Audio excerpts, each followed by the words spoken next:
Full group.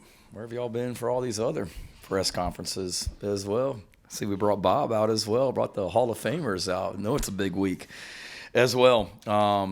Thanks for coming out. First of all, thoughts to the Chapel Hill community and the University of North Carolina community on the tragedy up there yesterday. What a terrible situation. And thinking of those guys and sending prayers without a doubt. Excited that game week is finally here, and we're in here on a Tuesday game week press conference, so couldn't be more excited about getting going. Been a lot of work that's gone into this week, long preseason camp, and excited to finally get to play this Saturday. We had a full mock week last week like we talked about, did a lot of work on Friday, and then gave everyone off Saturday, players, coaches, staff, made them get out of the building. Didn't want anybody in here just to kind of get away from things physically, mentally, and then come back in here on Sunday, which is what we did, and then got to work. So it was fun sitting around watching some college football on Saturday, and envious that teams got to play last weekend, but excited that we get to play this week as well. I'll always shoot you guys straight. Disappointed with the way we practiced today. We did not practice today like it was game week, which was disappointing. Thought there'd be a lot more urgency out there today, and it wasn't terrible, and it wasn't everyone, but we had too many groups, too many individuals that practiced today like everything was just going to be okay on Saturday night. Practice today like we just assumed that things are going to happen a certain way on Saturday night. And frankly, the way we practiced at a lot of positions today, we'll get our absolute butts kicked on Saturday night if we practice like we did today at some certain spots. So that's players and coaches. So we've got a lot of work to do between now and Saturday, and eager that the leadership on this team will step up between now and tomorrow morning when we hit the field again and have a much better day than what it was today. Just too sloppy and not enough urgency out there today for a Tuesday practice. Tuesday practices are really, really, really, really hard around here because game days and games are really, really hard. And got some guys I think just kind of tried to get through today and didn't try and get better today necessarily as well. And again, not everybody. There were some good things. I was just watching some of the practice tape before we came in here, but overall as a whole, nowhere good enough to beat a really good team on Saturday night. Health of the team is good. I would say that JT Gear and Bam Scott and Connor Cox are questionable. Everybody else is good to go. Nick Harbor practiced today. Juice Wells practiced today.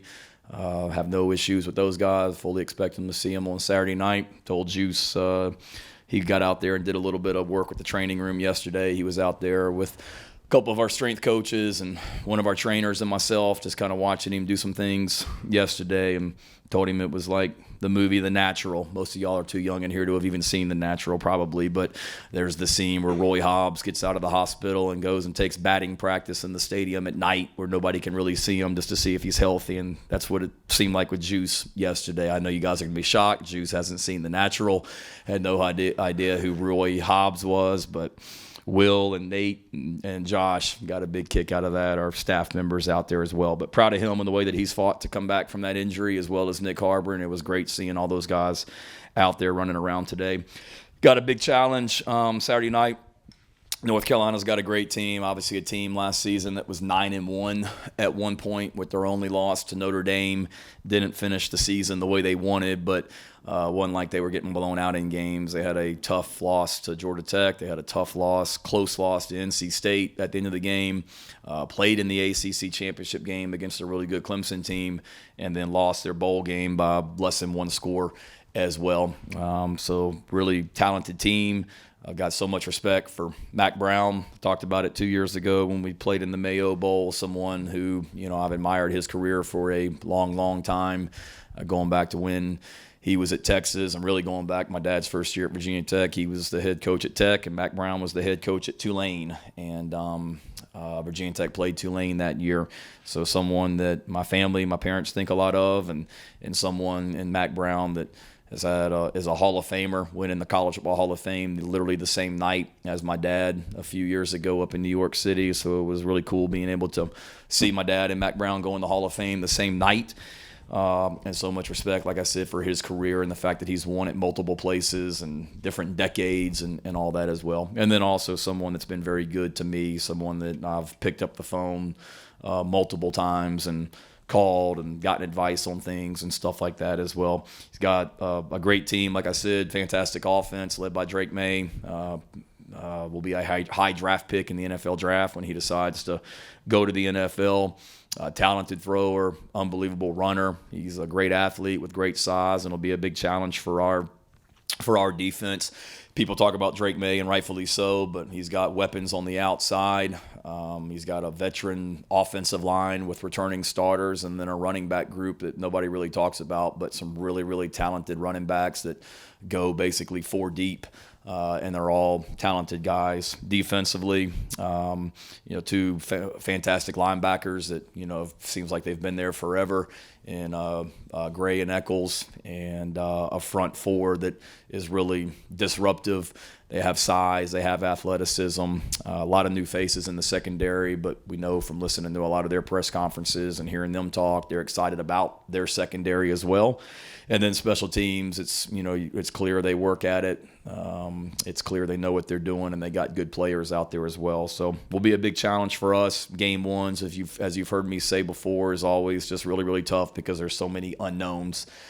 They've got, I know they'll be the first to tell you they didn't play defense as well as they wanted to throughout the season last year, and there's been talk about them doing some different things defensively in order to be better. And so we've got to do a great job from an offensive standpoint of adjusting to whatever we see from them. We can't prepare for everything as much as we try to.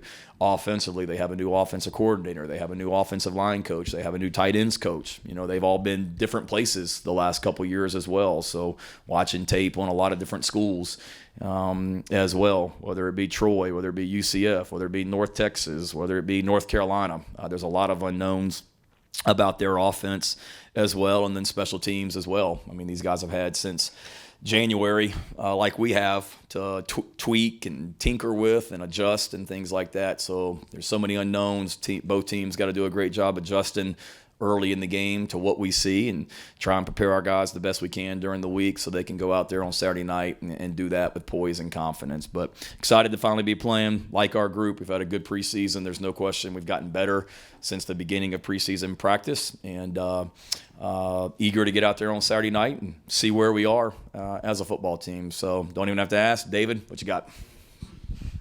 Shane, you mentioned before that you might have a true freshman to play in every position on the field this year at some point. I don't know if maybe nervous is the right word, but how nerve-wracking can that be as a coach if you have to have a number of those guys out there? It's I'd be sitting here and lying to you if I told you it wasn't concerning. Would I rather have returning starters and veterans at every position? Yes, where you can develop those young guys throughout the season where they get better throughout the season. And our guys they'll get better throughout the season, but we're going to have to rely on them on game one, so that we as coaches have to do a great job throughout the summer and preseason, which I feel like we have, of getting those guys ready to play. And then we've got to do a great job as a coaching staff of during the week being smart with what we're doing game plan wise, not asking these guys to do too much. But also, I'm excited for them too. I talk about the youth, but that's an exciting thing as well. We're a team that will get better as the year goes. We're a team that's got a talented group of freshmen. They wouldn't be out there if they weren't talented enough. We've got some older guys at their position. It just happens to be that the freshmen, at a lot of these positions are better right now and give us a better opportunity to win than maybe some of these older guys. So I'm excited to get them out there and excited to see them get out there and play. And they're a great group of young men too. They're doing well off the field. They're doing well on the field. And, they've earned this opportunity. And looking forward to watching them on Saturday night. Shane, going back to the bad practice on a scale of 1 to 10, just how angry were you, or is disappointed a better word? A little both. It was, we were in the pouring down rain, which is no excuse. That would be me seeking comfort by saying it was wet and all that. Just disappointed that it, would be game week and not have the physical mindset and intensity and urgency that we need to have. And again, it wasn't bad altogether. Particularly on offense, a play can look like crap. But you go back and look at the tape, and it's one guy here. If he just has better footwork or technique or whatever, it could be a big play. So you don't want to overreact, and I'm not. But there also needs to be a mindset and an intent to get better every time you take the field. And I don't know if we had that for the entire 2 hours and 15 minutes that we were out there this morning. Hey Shane, I know you guys say that you prep for every opponent the same, but Spencer was telling us earlier that this maybe feels a little bit different. Just week 1 against UNC in Charlotte, nationally televised game. Does it feel different for you too? Just week 1, here we go. Yeah, for sure. No, we try and treat every game the same, and we do. I mean, our preparation next week for Furman will be the exact same preparation as it is this week, and we always tell our team it's about us. I mean, we don't talk more about North Carolina than we do Furman next week or Georgia the week after that. I mean, every week we try and have the same routine, same mindset, and same preparation as far as the opponent, because it's always about us. But I'd be sitting here lying to you if I told you it was the same as Georgia State last year or Eastern Illinois the year before. Just the attention on the outside. I mean, I just did an interview with Jim Rome before I came in here at 1 o'clock, and I wasn't doing interviews with Jim Rome talking about the matchup week 1 last year. But you love that. You love that. You want to play in big games and where you're on a national stage, and we certainly are. I mean, I'd rather do this than what we've done the last couple of seasons as well. But there's a different feel, a different electricity. But also, too, Mike, every year there's that, because it's game 1 and there's just the excitement of getting to go out there for the first game. So that is always high, but it certainly is elevated a little bit more this year because of who you're playing and where. Hey Shane, DK's been the number 1 back really since the start of fall camp, and that has remained the case. He's never played running back before. Just what was it about the way he approached that position that made him the clear-cut starter? Yeah, congratulations on your award too. It's big time. I think just DK being DK and just his mindset and the way that he works. And I go back, like I've told you guys before, I mean, you go back and watch the Tennessee game last year where we used him as a Wildcat quarterback, and some of the runs that he made, he showed natural running ability.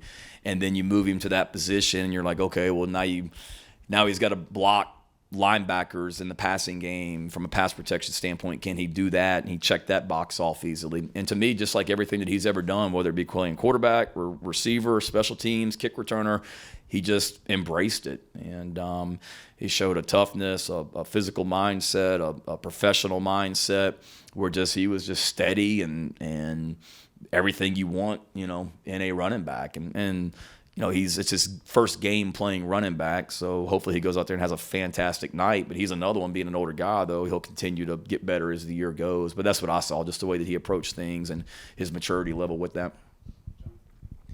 Spencer's mentioned each of the last 2 weeks that he's a better fit in this offense this year.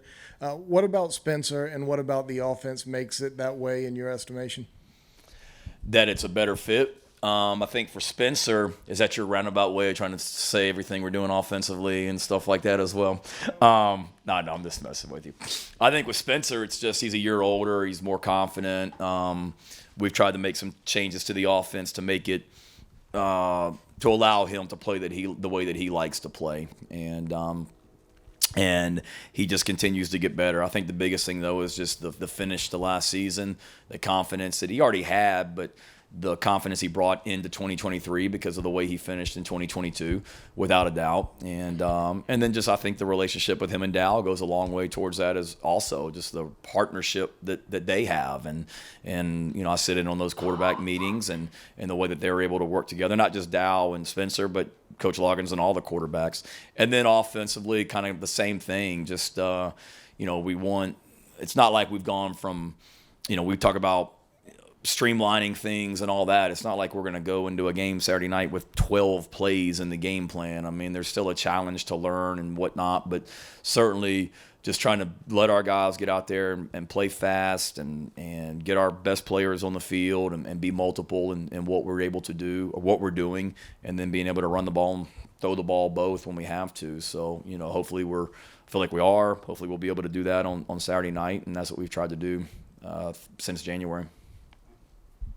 sticking with that, you talked about the unknowns for North Carolina's offense. I imagine they'd say the same thing about you. Just considering how many things you entered fall camp with, trying to figure out, is this where you wanted that offensive group to be here with just a few days before game one?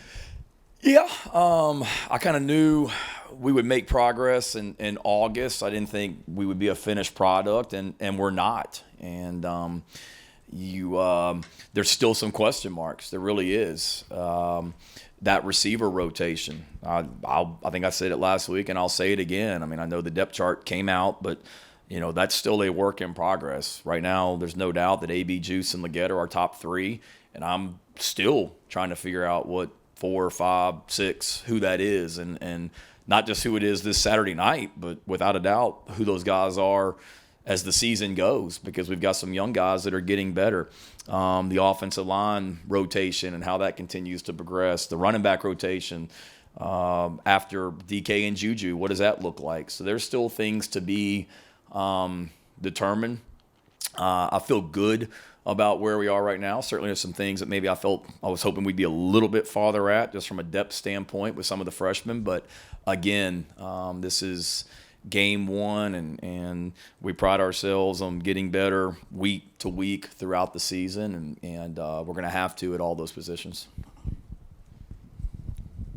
Shane, Coach Loggins said a few weeks ago that one of the 2 or 3 guys he most admired as a play caller when he was a younger guy was Steve Spurrier. Do you see any similarities in their approach to play calling? Good question. Yeah, I mean, I think both of them have a great understanding of defenses. So take the specifics of play calling. Dow understanding defenses and how to attack it. Coach Spurrier that was one of the greatest things about him, was just knowing what coverage they were in and exactly how to attack it and what to do. So certainly, I think both of them have a good understanding of defense. Both of them, want to get the ball to their, best players, like any coordinator does. And Dow, he has I don't know if he's quite the Steve Spurrier swagger that Coach Spurrier has, but the soft spoke and all that. Dow's got a little bit of a swagger to him too, also, which I like, and we want to be aggressive in everything that we do, just like Coach Spurrier did when he was calling plays as well. So there's only one head ball coach, but certainly there's a lot of qualities that I think Dow has that hopefully will be on display. I know it will be on display this Saturday night and throughout the season. From looking at May on film and all the talk about him being a Heisman candidate coming off the season he had, when you look at Rattler, from what you know about him, you look at May, how do you compare the two? And do you think maybe nationally Rattler is being a little bit overlooked with the talk about the top quarterbacks in the country? Little is be correct here. Yeah, I do. It's Spencer's play on the field will speak for itself. Frankly, it's pretty disappointing just to see maybe the lack of respect on the outside. But again, we worry about what we can control, and I'm excited for Spencer. And again, Spencer's a guy, he doesn't need any of that to motivate him. But as his head coach and someone that thinks the world of the kid, it's surprising to see some of the preseason watch lists and things like that. But again, we just need to go play football games. That's all that matters. When you talk about Drake May and Spencer Rattler, I see two, really good quarterbacks. Obviously, they're different body types. I mean, Drake May is a athletic, big quarterback that he had, I believe it's like the second most scramble yards in the country last year of quarterbacks. So he's such a weapon with his feet too. He's a guy that, he's creative. He can make any throw on the field. Just watching some of his, his tape yesterday in my office, just whatever it may be, fitting balls into tight windows. I mean, it's really impressive, some of the throws he can make, particularly down the field. But then when things break down, his ability to improvise and scramble, but then also to run the ball as well, and evidenced by how many yards he rushed for. And he protects the football. This is a team that didn't turn the ball over a lot last year. Yeah, so they do a good job of protecting the football. And he's a guy, just watching him on tape, that he doesn't get too high, too low, very steady. And I think that's a great quality for a quarterback. And Spencer has that same quality as well. So to me, it's two really, really, really good quarterbacks. that are both going to have really, really, hopefully long and prosperous NFL careers. And I know Coach Brown is happy that Drake May is his quarterback, and I'm ecstatic that Spencer Rattler is ours. With Dow getting ready to call plays for the first time in a college game, what does sort of the learning curve look like in terms of getting prepared to do that, and how do you simulate that in a practice environment for him? Yeah, it's hard. It's a great question, Emily. It's hard because we don't get a preseason game to go through it, and not just with him. Like, he can call plays. He's called plays, before, but it's just the mechanics of the offensive staff, and you've got the graduate assistants, you've got analysts, you've got student assistants, you got backup quarterbacks that are hearing things as well. So there's just a lot of moving parts on game day that you try and simulate as much as you can in a practice, but until you do it for real, and there's crowd noise and all that as well, it's tough, So we've tried to do as much as we can to prepare it. So whether it be in practice, like a lot of things that we do in practice, we'll say, okay, you got 12 plays, and we script them, meaning like the 12 plays before we get out there. But then we've done a lot of work in practice where I tell them, hey, we're just going to put the ball down and just play it like a game. So that makes him call plays and practice that way, but it also forces our assistant coaches to be able to get personnel groupings in and out of the game, and being able to communicate the play call to the quarterback and all that as well. So trying to do as many things in practice to make it game-like, but you're right. I mean, it'll be the first time he's ever been on the headphones with me and everyone in an environment like that, but thankfully it's not his first time calling plays. He's called plays at the highest level in the NFL in big games before also, but it will be new in a lot of ways. But hopefully we've done a good job of doing that. And last scrimmage he went upstairs like he would be in a game, and that was good for all the other coaches to hear him, what he's going to be like on game day as well. Coach, you mentioned the lack of intensity at practice today. What are some of the psychological tactics or motivational things that you personally try to put in place to change that, ramp it up for Saturday? Nothing. I would hope they just know if they need me. Clearly, I didn't do a good enough job today. I thought we had a really good team meeting. And again, this doesn't need to be the story that Shane says they just had a terrible practice and they're going to get killed Saturday night. That's not what I said. I just said that the intensity in practice throughout wasn't what it needed to be at certain positions. But I'm not going to come into the team meeting tomorrow and all of a sudden start throwing chairs or show them some cool motivational video and think that, okay, everything's cool now. You would hope that the leadership within the team would understand exactly what I'm talking about, and we would come out there tomorrow morning and have a really good Wednesday practice, which I would expect us to, without a doubt. And again, we need to be a self-motivated team. If they need me to come in every Tuesday in the team meeting and get them riled up and ready to go, or they need me to give some Newt Rockne speech 5 minutes before kickoff in Charlotte, it's too late at that point.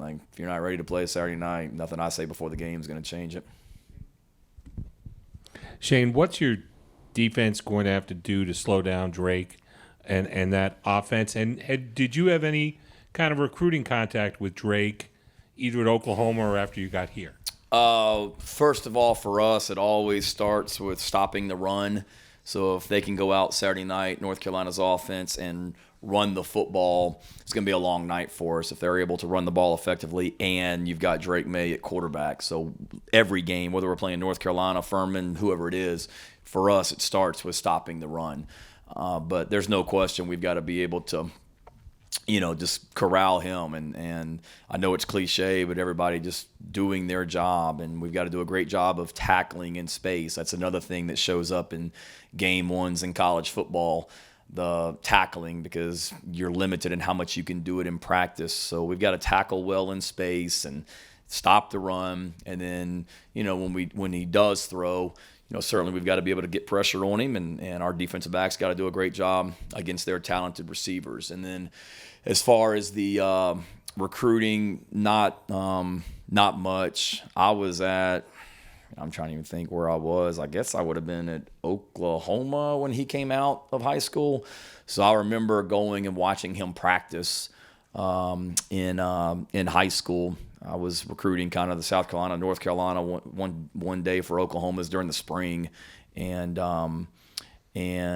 went to a practice and watched him practice, but not much from a recruiting standpoint.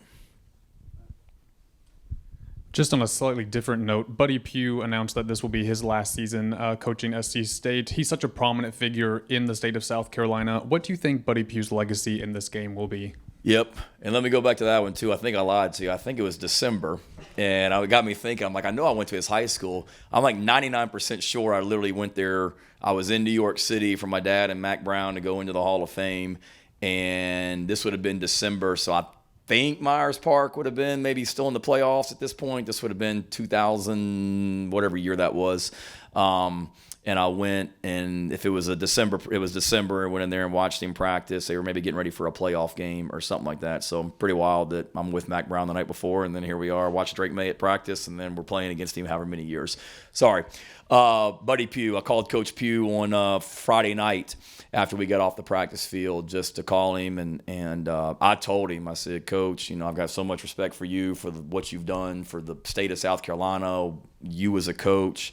Hope to have half the career that you've had. He's just a guy that truly loves the game of football, truly loves the young men that he coaches, and happy for him, but hate to see him leave the profession as well. But somebody that I got a lot of respect for, and glad I was able to tell him that on Friday night when I talked to him. A couple for you. First one's sort of multi-part about the new clock rules. Were you able to get a better feel or sense of how that's going to go for y'all after watching some games on Saturday, and how have y'all tried to, prepare? Yeah, I don't think it'll be a huge difference for the players from what the players notice, if that makes sense. I mean, I tried to watch the game some this Saturday and kind of get a feel for it. Some of our practices when we did the 2-minute drill, 2-minute offense in practice, I purposely made the situation, there's 2:30 on the clock, so we get a first down, the clock doesn't stop outside of 2 minutes. So just trying to help myself from that standpoint.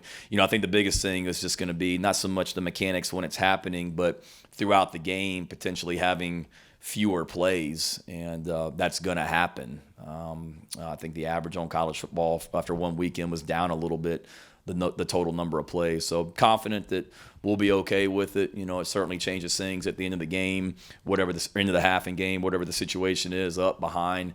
You got to be a little bit different, but I don't think it'll be super impactful from that standpoint. Then from recruiting standpoint, I guess recruits can come in and watch y'all on Saturday night, but y'all can't have any contact, I guess. Correct. What do you look for as far as being able to I guess showcase your team in a setting like that? I think in a setting like that, I'll throw it back to our fans, and I failed to mention this earlier, but I would hope that I know we will have an amazing presence at College Game Day on Saturday morning as well. So when high school prospects turn on the television and turn on College Game Day, they see garnet and black and a huge Gamecock, contingent. I know myself and Coach Brown are supposed to go on set at some point Saturday morning up in Charlotte.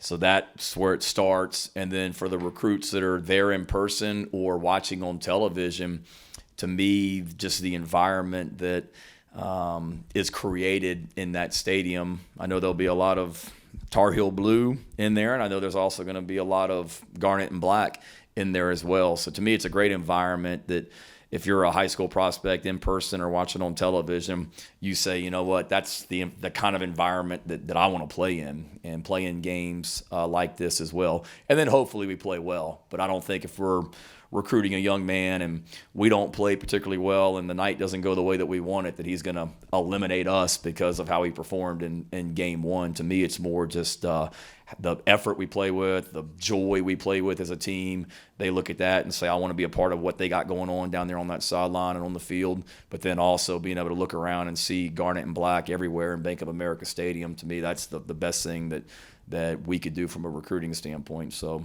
confident that our South Carolina fans will do that. Shane, I'll ask the depth chart question, but there were 2 oars at the tackle spots.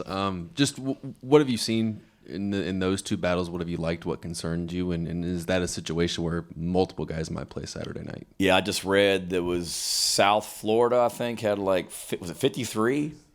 30-some oars. That's awesome. Man, I try to be good to you guys and limit the ors. If you saw an or, then yes, it's because the competition, the battle is still going on, which it is at every position, but especially at those positions. And then if you saw the or at, what was it, defensive end, I think we threw ors in for like 6 different guys. That's real.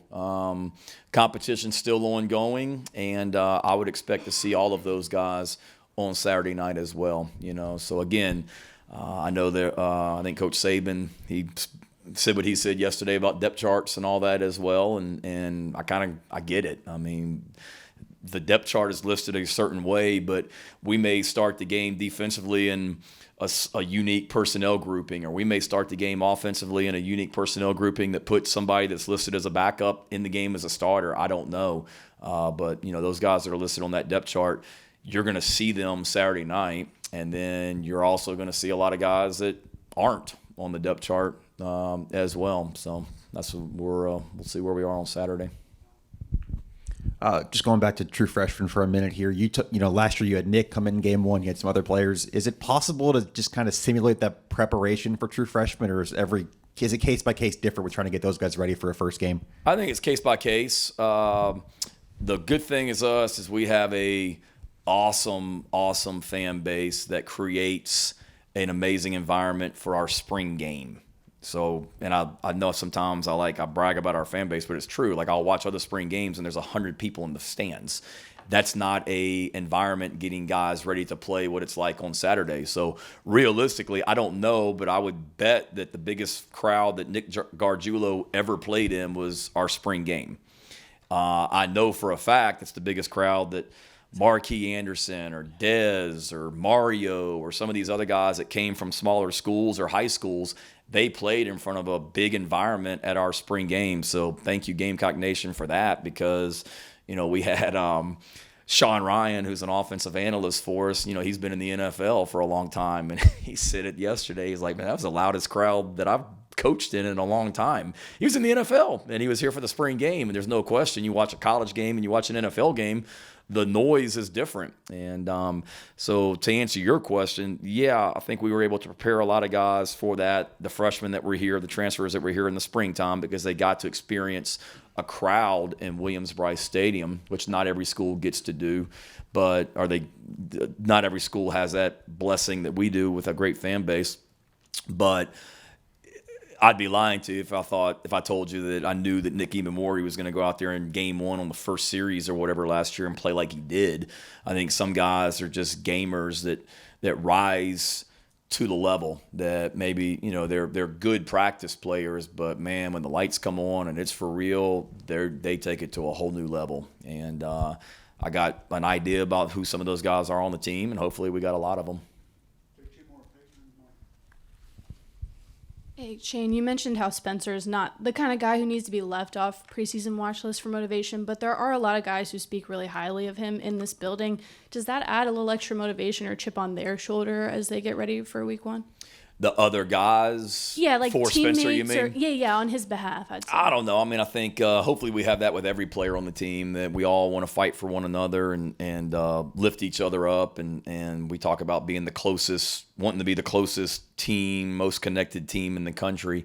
And to me, that all goes hand in hand, But as a head coach, I want to do that for all of the players. I hope Spencer wants to do that for the receivers and tight ends and running backs and offensive linemen and vice versa. So I'm sure it's that to a certain degree, but it's also wanting everybody to do it for one another. Shane, what's this week like for you? I mean, this is your third go-around. You're getting ready for North Carolina. I mean, this isn't a cupcake team. No disrespect to some of the teams you've played in the past. But what can the past couple of years for you as you head into this season help you as you get ready for this one? I think every year is different. Game 1s are always just, like I alluded to and mentioned, it's game 1s are different just because there's so many unknowns, and you're nervous before every game. But game 1 is a different kind of nervousness because it's just your first time doing it for real. And you try and simulate it as much as you can, but you can't, the reality of it. So that's one thing, just the emotions of that. And yes, it is year 3, but there's so many new players, that haven't been through. We tried to do it last week, but whatever it is, 38 players, I think, is new on the team. So it's a bunch of guys that'll be in Charlotte that haven't gotten on a bus and gone up to Charlotte gotten on the bus to go to a game and haven't been Friday night in the hotel. Now, we tried to simulate it last Friday here in our building. Okay, we eat dinner at this time. Now, after dinner is over, we do this at 7:10. And then when this meeting's over with Demo at 7:10, we do this at 7:50 with Pete. And then we do this at 8:05. Okay, now I know it's 2:30 in the afternoon, but Friday night at 8:30, this is where we're going to be in a team meeting. So you try and simulate that as much as you can, but it's their first time doing it. But for me, Mike, it's just I just think about what we got to do to get ready to play our very best on Saturday. But then also there's, I'm not patting myself on the back, but there's a sense of excitement too because of what we've accomplished the last 2 years, that College Game Day is coming to this game. And Sean McDonough and Greg McElroy and Molly McGrath are doing the game, and it's on ABC prime time.